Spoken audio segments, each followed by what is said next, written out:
So the first thing I have to do once I buy a new machine is obviously clean it.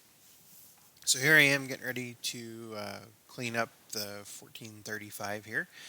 I was a little nervous when I bought this machine, mostly because it was a former municipal machine, as I said in the first video, and it had quite a bit of grease and grime on it and everything else. And sometimes you just can't look through all that oily debris and everything. And cleaning it's when you really kind of get into see exactly what a machine has in terms of leaks and things like that. Actually, after I got it cleaned, I have been very happy with it. I've probably put probably 5 hours on it mowing the last couple weeks.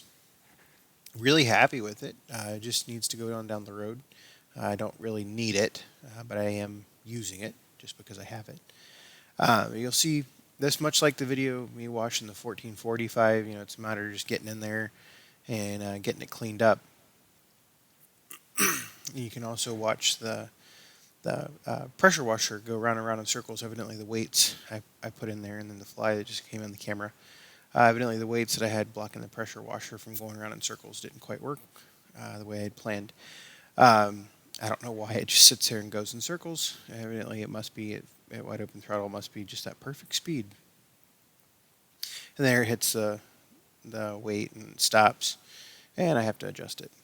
So here I am using my cleaner again. Like I said in my previous video, cleaner of your choice. It doesn't really matter. I had to hit this machine 3 or 4 times with cleaner in various spots. One thing I did want to point out with the hood, and I think I say this in my commentary at the end of the video, it is a one-piece hood. It is not does not have those metal side panels and then the big hood part in the back. And also the hood is plastic compared to metal on the 1445, the Series 2 machine. Getting this deck clean was actually pretty easy. Most of it was just getting off all the years of debris, etc., things like that. I think probably the most interesting part about cleaning this machine is the fact that it has that electric fan, trying to keep the pressure washer wand away from the electric fan. And then also getting all of the just dirt and all the buildup on the frame. Actually, the frame looks really good for how much dirt and I'm assuming salt and everything else that was sitting on top of it. There's no paint missing on the frame. There's no rust on the frame, etc. All the rust is mostly localized to the fender pan and the lower part of the cab. There's no rust really anywhere. There's some on the front axle, but that's to be expected. So I'm pretty happy with it. I can't remember. I think this is about 45 minutes worth of cleaning that I did, and you see I'm back to get some more cleaner to get a little bit more off. Hardest part to get on these machines is right there in front of the battery on the front of the engine. There's just no easy way to clean there. So you just kind of got to work at it and let the cleaner drip down and just take a little bit off. The cleaner I'm using in this case is a car wash cleaner. And so it's not something you necessarily get off the shelf, but stuff you get off the shelf works. Grease Lightning, as I've said before, Simple Green, Purple Power. I've used them all. They all work.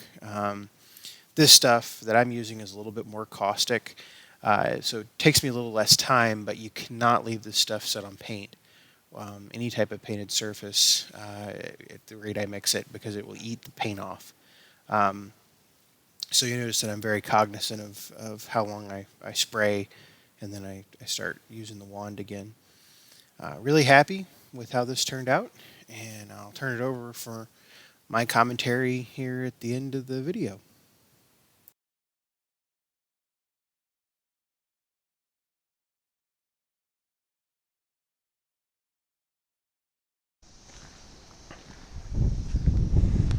All right, so all clean. I'll just take the GoPro to do this.